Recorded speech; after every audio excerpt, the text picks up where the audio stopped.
కర్కాటక రాశి వారికి ఈ ఫిబ్రవరి నెల అంతా కూడా ఎలా ఉంది అంటే మిశ్రమ ఫలితాలు గోచరిస్తున్నప్పటికీ అనుకూలవంతముగానే కొంతవరకు ఉంది అనేటువంటిది తెలియజేస్తున్నాను. కొన్ని ఊహించని సంఘటనల వలన మానసికమైనటువంటి చికాకులు, అంటే మనకేమిటి, మనం ఎప్పుడు ఊహించలేదే, చిన్న చిన్న ఇబ్బందులు కలుగుతున్నాయి, ఎందుకు అబ్బాయి ఇబ్బందులు, ఇంతవరకు సజావుగా సాగుతూ చాలా బాగుంటుంది అని అనుకున్నటువంటి వాళ్ళము కాస్త చికాకులు అవి రాబోతున్నాయి ఎందుకు అని మానసికంగా కొంత ఆందోళన, మనక్లేశం లాంటివి ఉంటాయి గాక అధికమవుతాయి. ప్రతి చిన్న విషయానికి కూడా ఆందోళనకరమైనటువంటి ఇవి మనిషికి కలుగుతూ ఉంటాయి. ఆరోగ్య విషయంలో అశ్రద్ధ చేయటం అనేటువంటిది మంచిది కాదు. ఏదైనా చిన్న ఇదిగా ఉన్నప్పుడే వెంటనే వెళ్ళి చూపించుకొని తొందరగా ఒక మాత్రనో లేకపోతే ఒక ఇంజెక్షనో వేసుకుంటే వెంటనే శరీరము బాగుపడేదానికి అవకాశాలు చాలా వరకు ఎక్కువగా ఉన్నాయి గాక క్రమక్రమంగా పరిస్థితులు ఈ మాసములో అనుకూలము అనేటువంటిది జరగబోతాయి మీకు. అంటే మొదట్లో కొంచెము చిన్న ఇదిగా ఉండినా పోను రోజులు గడిచే కొద్దీ మీకు అనుకూలంగా మారటం అనేటువంటిది కూడా జరుగుతుంది గాక శత్రు సమస్యల నుంచి ఖచ్చితముగా బయటపడే అవకాశం ఉన్నది. మీకు ఎవరెవరైతే అపకారం చేస్తున్నారు, ఇబ్బందులు కలగజేస్తున్నారు, మాకు వీళ్ళ వల్ల ఇబ్బంది ఉంది అని మీరు ఎప్పుడైతే అనుకుంటున్నారో వాళ్ళ వల్ల మీకు మేలు జరిగే అవకాశమే ఉన్నది.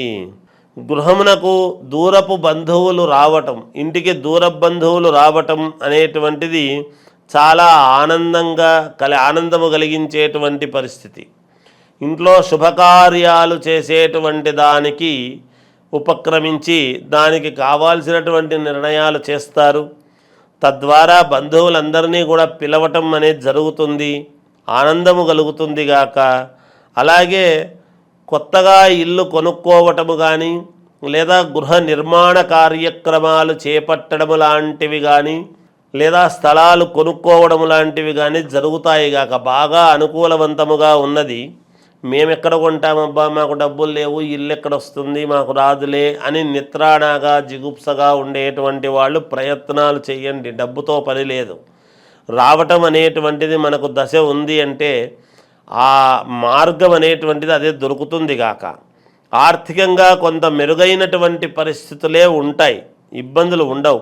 అలాగే మీ ప్రతిభ, వృత్తి ఉద్యోగాలు చేసుకునేటువంటి వాళ్లకు మీ యొక్క ప్రతిభ అనేటువంటిది వెలుగులోకి వస్తుంది. అదేంటయ్యా ఇంతకాలం నుంచి చేస్తున్నావు, నీవు ఇదా, ఓహో నీ ప్రతిభ ఇదా అని ఇప్పుడు గుర్తించేటువంటి సమయము, సందర్భము అనేటువంటిది వస్తుంది. దాని వలన కూడా మీకు మేలు జరుగుతుంది గాక నిరుద్యోగుల కష్టానికి తగినటువంటి అవకాశాలు లభించి తీరుతాయి గాక. అందరూ ఉద్యోగం రాలేదే, నేను ఎంత ప్రయత్నం చేసినా రాలేదు, నాకు మేలు జరగలేదు అనుకునేటువంటి వాళ్లకు ఇంకొక రకంగా మీకు మేలు జరిగే అవకాశం ఉంటుంది. తగిన రీతిన ప్రయత్నాలు చేసుకోండి. ఎప్పుడో ఒకటి రాలేదే అని ఇంకొకరిని మనం అనుకునేదానికంటే మనం ఏం చెయ్యగలమో ఒక్కసారి ఆలోచన చేసుకుంటే ఆత్మవిశ్వాసంతో ముందుకు వెళతారుగాక. జీవిత భాగస్వామితో సఖ్యత అనేటువంటిది కలుగుతుంది. అంటే ఇంతవరకు లేదా అని కాదు దాని అర్థం. ఒకవేళ ఎవరైనా కాస్త పురపత్యాలు అవి ఉంటే, భార్యాభర్తల మధ్య చిన్నపాటి గొడవలు లాంటివి ఏమైనా ఉంటే అవి సమసిపోయి మేలు జరిగే అవకాశం ఉందని దాని అర్థం. అలాగే వ్యాపారాలు చేసుకునేటువంటి వాళ్లకు స్వల్పముగా లాభాలు అని ఉంటాయి, ఎక్కువ లాభాలు ఉండవు, కొంత నష్టము అనేటువంటిది ఉంటుంది గాక.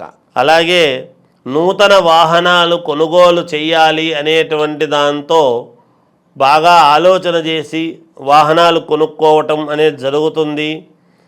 మాసము చివరిలో దూర ప్రయాణాలు అనేటువంటివి చేయాల్సినటువంటిది వస్తుంది, కానీ అవి వాయిదా వేసుకుంటే మీకు మేలు జరుగుతుంది గాక. ఎట్టి పరిస్థితుల్లోనూ ప్రయాణాలు చేయొద్దండి, సిన్సియర్గా వాయిదా వేయడానికి చూడండి, మేలు జరుగుతుంది. రాజకీయాలలో ఉండేటువంటి వాళ్లకు జాగ్రత్తలు వహించి అడుగులు వేయండి. అలాగే సినిమా రంగంలో ఉండేవాళ్లకు, సీరియల్స్లో నటించేటువంటి వాళ్లకు, రియల్ ఎస్టేట్ వ్యాపారులకు, కొత్తగా ఉద్యోగాలు కావాలి అనుకునేటువంటి వాళ్లకు గట్టి ప్రయత్నాలు చేయండి, మేలు జరుగుతుంది. విద్యార్థులకు యోగదాయకముగా ఉన్నది.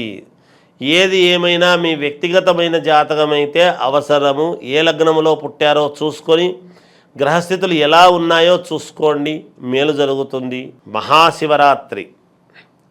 మహాశివరాత్రి అంటే మనము మామూలుగా శివాలయాలకు అందరము భక్తజనం అంతా కూడా వెళ్ళటం చేయడం చూస్తూ ఉంటాం. ఏ పండుగ వచ్చినా, అలా విష్ణుపరమైనటువంటి పండుగలు వచ్చినా వెళతాము. శివాలయం మహాశివరాత్రి అంటే శివుడి అనుగ్రహం, పార్వతీ పరమేశ్వరుల అనుగ్రహం కోసం వెళుతూ ఉంటాము, సహజమే. కానీ ఈ మహాశివరాత్రి నాడు ఎటువంటి పరిహారాలు చేసుకుంటే మన జీవితాలు బాగుంటాయి అనేటువంటిది ఒక్కటి మనం ఆలోచన చెయ్యాలి. ఏమిటి అంటే, మామూలుగా మాస శివరాత్రి అనేటువంటిది ప్రతి మాసము వస్తుంది గాక. అయితే ఈ మాస శివరాత్రులు ఎక్కువగా పాటిస్తుంటాము కొంతమంది పాటించరు. అవి పాటించకపోయినా ఈ మాస శివరాత్రులు అన్నీ కూడా కలిసి ఒక్కనాడు మహాశివరాత్రి అని వస్తుంది. అందుకే జన్మానికో మహాశివరాత్రి అనేటువంటి పదం వాడుతూ ఉంటాం. ఈ మహాశివరాత్రి రోజు చేయవలసినటువంటిది ఏమిటి అనేది గనక ఒక్కసారి మనం ఆలోచన చేస్తే, అందరూ ఉపవాసము అంటే తిండి తినకుండా ఉండటం అనేటువంటి దాని దగ్గరే ఆగిపోతున్నాం. అలా కాదు. ఉపవాసం అంటే ఏమిటి అంటే స్వామికి సమీపముగా ఉండటం, స్వామిని నిరంతరము మనము ధ్యానిస్తూ ఉండడము అనేటువంటిది ఉన్నది. శివపంచాక్షరీ మంత్రానికి సంబంధించినటువంటి మహత్తు ఇంకొకటి లేదు అని ఉన్నది. ఓం నమ శివాయ శబ్దం అనేటువంటిది అంత పరమ పవిత్రమైనటువంటిది, అన్ని రంగాల వారికి మేలు చేసేటువంటిది అనేటువంటిది మనం గుర్తించాలి. ఆ రోజు ఉదయాన్నే మామూలుగా యథావిధిగా సూర్యోదయాత్ పూర్వమే తలస్నానము చేయటము, స్వగుడికి వెళ్ళటము, మనకు చేతనైనటువంటిది పాలు, పెరుగు, తేనె, నెయ్యి, చక్కెర ఇలాంటివన్నీ తీసుకువెళ్ళి స్వామికి అభిషేకము చేసుకోవటము, చెరుకు రసము, పళ్ళ రసాలు వీటన్నిటితో చేయడం జరుగుతుంది. అయితే మహాశివరాత్రి అనేటువంటిది ఎప్పుడైతే వస్తుందో ఆ రోజు స్వామివారికి పెసరపప్పు ఇట్లాంటివి ఏవో చేస్తారు. పళ్ళ రసాలతో పళ్ళు, పలహారాలు ఇవి మాత్రమే పెడతారు. భోజనము నివేదన అనేటువంటిది చేసి పెట్టేటువంటి పరిస్థితి ఉండదు. ఎందుకు అంటే ఉపవాసం ఉంటాము కాబట్టి మహాశివరాత్రిని. అయితే అన్ని రకాల వారికి, అన్ని రాసుల వాళ్లకు, 12 రాసుల వాళ్లకు ఏదో ఒక రాశిలో ఏదో ఒక నక్షత్రములో మనుషులు మనం జన్మిస్తాం. కానీ అన్ని రంగాల వాళ్లకు మేలు జరగాలి. ఈ మహాశివరాత్రి నాడు మనకు అనుకూలముగా కావాలి పరమేశ్వరుడి అనుగ్రహము అనుకునేటువంటి వాళ్ళు చేయవలసినటువంటిది ఏమిటి అంటే, చంద్రమౌళీశ్వరుడు ఆయన పరమేశ్వరుడికి వేరే ఇది లేదు. కనుక మీరు చేయాల్సింది ఏమిటి అంటే, ఆ మరుసటి రోజు ముందు రోజు ఆ రోజు ఇచ్చినటువంటివి మరుసటి రోజు ఉపయోగపడేటువంటి విధముగా ఇవ్వవలసినటువంటిది 1 కిలో బియ్యము, 1 కిలో బెల్లము. ఈ 2 బియ్యము బెల్లము 2 ఎప్పుడైతే మీరు తీసుకువెళ్ళి దానములాగా ఇస్తారో తప్పకుండా పార్వతీ పరమేశ్వరుల యొక్క అనుగ్రహము మీకు పరిపూర్ణముగా కలుగుతుంది. ఎందుకు దానాలు ఇవి చేయమంటాము అంటే, ఎప్పుడు ఏది చేస్తే ఫలితమో అది చేస్తేనే ఫలితం. ఉత్తప్పుడు మనం ఏమి చేసినా ఉపయోగం ఉండదు. అంటే చెయ్యకూడదు అని కాదు, రావాల్సినంత ఫలితము రాదు, తక్కువ ఫలితం వస్తుంది. మరి ఎక్కువ ఫలితము రావాలి అన్నప్పుడు ఇలాంటి సందర్భాలలో మనము ప్రవర్తించినప్పుడే కదా మనకు మేలు జరుగుతుంది. అందువలన పళ్ళ రసాలతోనూ అన్నిటితోనూ చేసుకుంటూ ఉంటారు, సహజము. నిజానికి ఆ మరుసటి రోజు మాత్రము పనికొచ్చే విధముగా ఇవి ముందు రోజు కనుక దానము చేస్తే మీకు పరిపూర్ణమైనటువంటి మేలు కలుగుతుంది అని తెలియజేస్తూ జయోస్తు.